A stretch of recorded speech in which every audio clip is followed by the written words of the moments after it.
So the short topic that I want to address tonight is on a very important terminology that is mentioned in the Quran over and over again. And Allah subhanahu wa ta'ala tells us to give it importance. The word is al-ghafla. Ghafla. And ghafla, brothers and sisters, kind of means when a person is in spiritual absence, spiritual heedlessness, spiritual sleepiness, if you like. It's a type of unawareness that when a person goes through their life day after day, going to sleep, waking up, going to work or to school, same thing every day, over and over again throughout their life, with nothing more than just this life. There is nothing beyond it. They don't think about why they were here. Why are they in this world? Where are they going?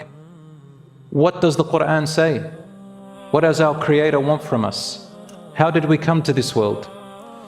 The creation is all around you. And there are people who forget to look at it and ponder over it when Allah calls us to ponder over it as a reminder. Allah subhanahu wa ta'ala has given us the Quran. Some people have abandoned it. Allah gave us 5 daily prayers to connect with Allah and rejuvenate our soul. Some people hasten it quickly, or they don't concentrate in it whatsoever, or they leave it to the last minute, and some people, wal'iyadhu billah, don't even pray it at all. No connection whatsoever. Some people, their desires and temptations is what governs their night and day. Some people, it is just the worldly pursuit, and nothing seems to be more important than that. My brothers and sisters, Allah created us in this world, as you know. And as soon as we come into this world, as a baby, we open our eyes up to this world. First of all, we don't know anything, but our nature inside of us calls us to question, why am I here? Where did I come from? We have this nature of when we need God, we just have a natural reflex without thinking about it. What do we do? When you're in hardship and you're outside, what does your head do? What do you do with it? We tend to look upwards. I don't know why human beings do that. Muslim, non-Muslim, you look up into the heavens, into the clouds, the sky, and you ask God, without giving it a second thought. This natural mechanism though, this instinct, even a child looks up at the sky and wonders.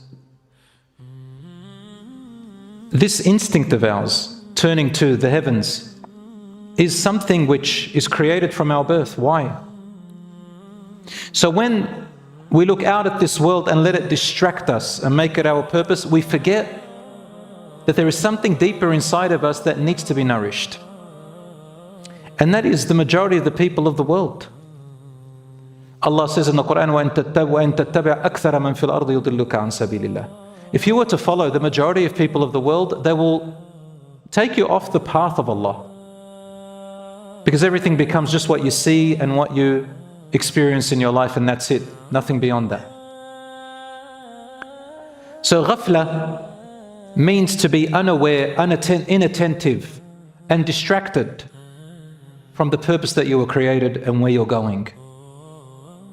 Allah reminds us in the Quran over and over again, do not be among the ones distracted from your purpose. Do not be among the ones who are forgetful. Do not be among the ones who are spiritually asleep, spiritually numb, spiritually absent. Do not be among the ones who are just taking this life as nothing but birth, life and death, and that's it. There is a bigger purpose. And that is why Allah sent all the messengers and prophets and scriptures after scriptures till today. Allah reminds us, for example, in the Quran, where He says, اقترب للناس حسابهم وهم في غفلة معرضون ما يأتيهم من ذكر من ربهم محدث إلا استمعوه وهم يلعبون لاهية قلوبهم. These are powerful verses in Surah Al-Anbiya, verse 1. Allah reminds us by saying, the hour has come so near. It's not a calculative thing that you say, oh, how much, how long. It's a reminder that life is short and that your returning to Allah is going to happen like the blink of an eye. Before you know it, you're already 40, you're already 50, you're already 70, you're already 80, and you still have all these hopes and wishes and plans, and none of it gets fulfilled completely, and suddenly time has run out. The time of the hour has drawn near for people. While they are still in heedlessness, in a distraction, turning away from the call and the guidance which we have given them. Every time a new verse comes to them or a sign from us, from their Lord meaning the caring Lord, the Lord who is aware, the Lord who wants to guide you, they listen to it, meaning the verses of the Quran or the guidance or the advice, وَهُمْ يَلْعَبُونَ, while they are playing. لَاهِيَةً قُلُوبُهُم, because their hearts are completely distracted with what? Distracted with what they see in front of them and the now. The now. Al-Ajila, Allah calls this world the quickening, this now, the short-lived life. Just like Allah subhanahu wa ta'ala brings life from dead land when the rain comes on it, even dead hearts, Allah wakes them up. With what? With the Quran. With the remembrance of Allah.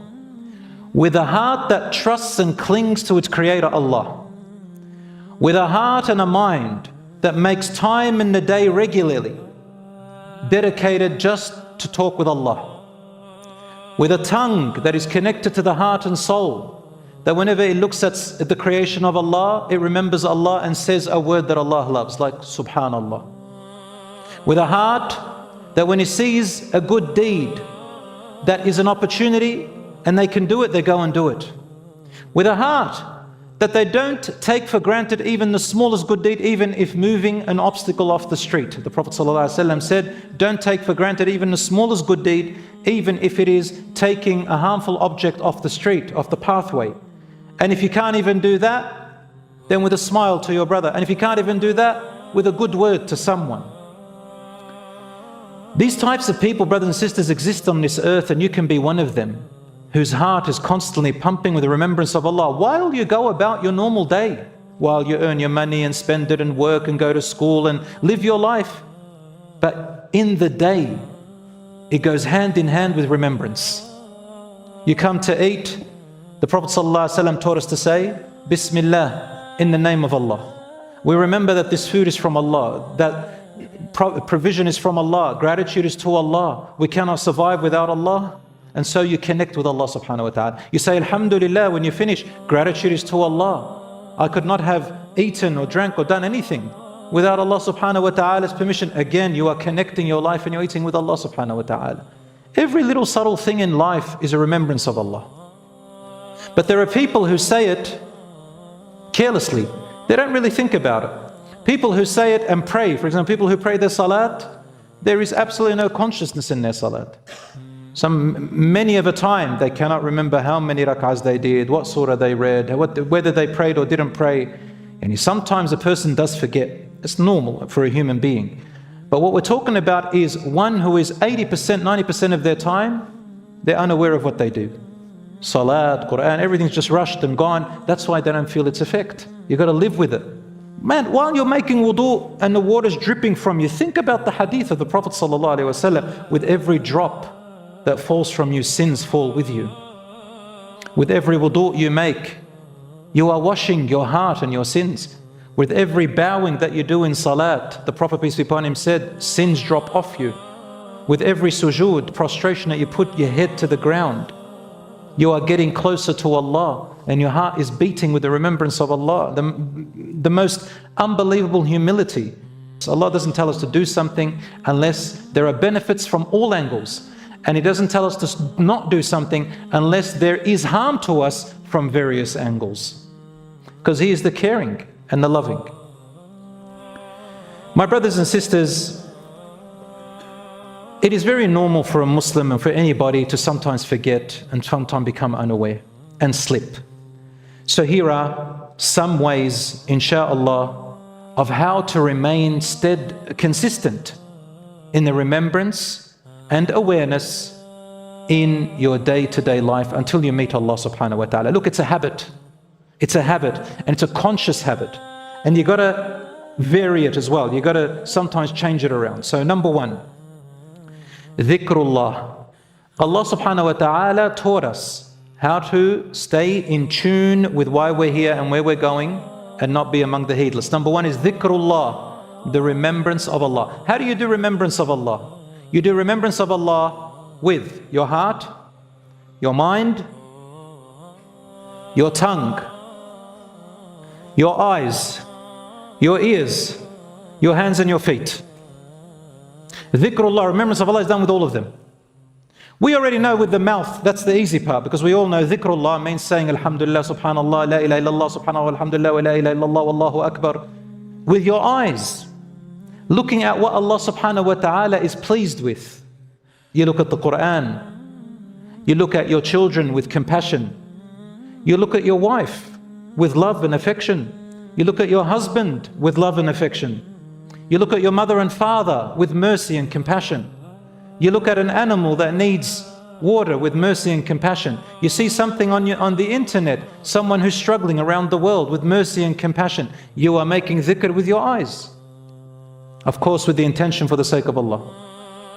With your ears, what you hear, you make dhikr with your ears. With your heart, the heart when it feels love for Allah, fear of Allah, compassion towards others.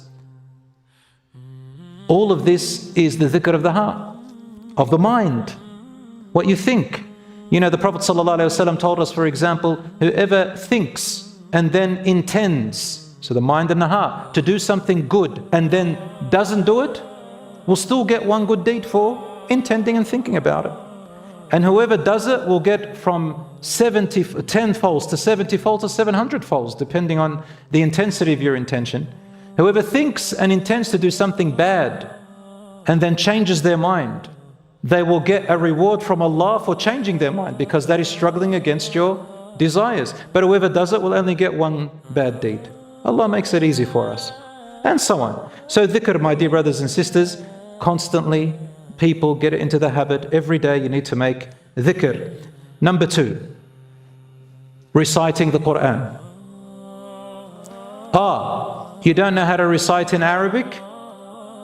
If you've memorized any, say the ones you've memorized. You want to read? You can't read it except with English letters? Okay, for now, you can use the English transliteration, but learn better and better and get someone to teach you as much as you can. Allah subhanahu wa ta'ala will reward you for your effort and for trying. But reciting the Quran also means the meaning of the Quran, learning from the Quran. Even if you spend 5 minutes on 2 verses, reflecting on them. Number 3, sitting with the company or hanging out with the company of those who remind you of Allah. Some people don't have family who remind them of Allah, they turn them away from Allah. Some people have friends they can't get rid of them, like at school. Some people have cousins that they're stuck with and they're always telling them to do the wrong things. But the world is not empty of the people who fear Allah. For example, you come to the masjid, to the mosque, you're bound to find people who are like you and fearing Allah subhanahu wa ta'ala. Just meeting somebody who says Salamu Alaikum to you and says, let's, it's time for prayer, is being with someone who reminds you of Allah subhanahu wa ta'ala. So any person who reminds you of Allah, a person like that, take that opportunity to connect with them. Number 4, sitting in the places where people remember Allah. So right now you're doing it. I know people who come here to my classes on Wednesday, and I see them falling asleep sometimes. But that's okay. I love that. I don't love the fact they're falling asleep, but I love the fact that they're still here anyway, and you're falling asleep to something that Allah loves. Your heart is being cleansed. And you're just sitting there. The Sahabas, the companions, used to go in and sleep in the masjid sometimes, but they're awaiting prayer. So while you're sitting, even you fell asleep for a few minutes, you're still in prayer because you are waiting for prayer. You are in the company of those who love Allah. And I'll relate to you a quick hadith of the Prophet, peace be upon him. He said that there is no gathering of people who are learning about Allah, remembering Allah, reciting the Quran, whatever it is, like what we're doing right now, in a house of Allah or in any other place, except that angels, specific angels look for them, and then they surround them and open their wings and cover them. That's why you feel the presence of spirituality. And then they go and then they say to Allah, we were at this place with so and so and so and so and so and so, and Allah says, did they ask me for anything? While He knows. And they say, yes, our Lord, they asked you for paradise and for your mercy and forgiveness, and I asked you to save them from the fire. And Allah says, bear witness that I have forgiven them. Paradise is theirs and I've saved them from the fire. Meaning for that day.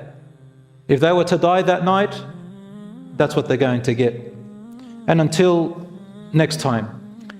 And they say, there was someone who walked in later on. He wasn't really part of the gathering. He was waiting for someone. And then he sat aside. And Allah says to the angels, those are the types of people who will never be miserable because they are in company of the good ones.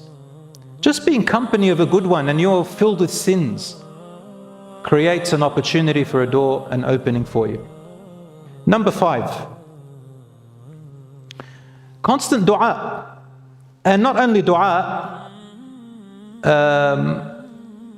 for confiding in Allah. Because most people think of dua as asking, selfishly. Now here, selfishness is halal. Because you are asking Allah from His abundance for yourself. That's permissible selfishness. But dua also is about connection. Now I've made a whole talk about dua. Dua means worship. Dua means praying. Dua means talking to Allah. Dua means connecting. Dua means thanking. Dua means being grateful. Dua means just telling Allah your worries. It's not always necessarily just wanting something. Number 6, being consistent, minimum on the 5 daily prayers. Fajr, Dhuhr, Asr, Maghrib, Isha. They are the pillars, the main pillar of your entire Islam. If you cut off Allah, you've cut Him off your life. This is how you connect to Him. Number 7, night prayer. Night prayer has a tremendous effect on the heart. Number 8, this one some people may feel negative towards. But you know, sometimes what hurts you benefits you the most. Reflecting and remembering death. Not death itself, yani, I'm gonna die. No. Al-Maut means remembering and reflecting on what Allah told us and His Messenger of what will come after our death. So my brothers and sisters, these are the 7 or 8 ways that we remain remembering Allah subhanahu wa ta'ala and not being among the heedless.